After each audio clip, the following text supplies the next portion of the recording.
விரும்பியது எளிதாக கிடைத்தால் சற்று பயமும் வந்து விடும். ஏதோ பெரிய இழப்பு வருமோ என்று.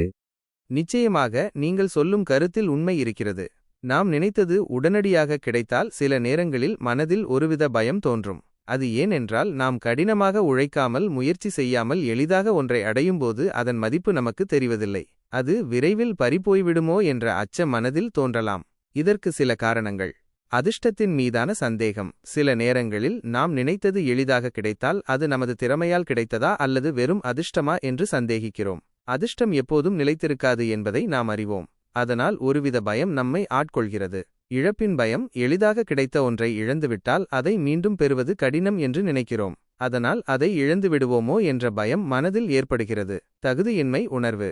நாம் ஒரு விஷயத்திற்கு தகுதியானவர்களா என்று நமக்கு நாமே சந்தேகிக்கும்போது எளிதாக கிடைக்கும் வெற்றி நமக்கு பதற்றத்தை ஏற்படுத்தும்.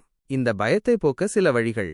கிடைத்ததை அனுபவியுங்கள். எளிதாக கிடைத்த வாய்ப்புகளை எண்ணி கவலைப்படாமல் அதை முழுமையாக அனுபவியுங்கள். கடினமாக உழையுங்கள். எளிதாக கிடைத்தாலும் அதை தக்கவைத்துக் கொள்ள கடினமாக உழையுங்கள். நம்பிக்கை வையுங்கள். உங்கள் திறமையையும் உழைப்பையும் நம்புங்கள். எந்த ஒரு வெற்றிக்கும் கடின உழைப்பு அவசியம்.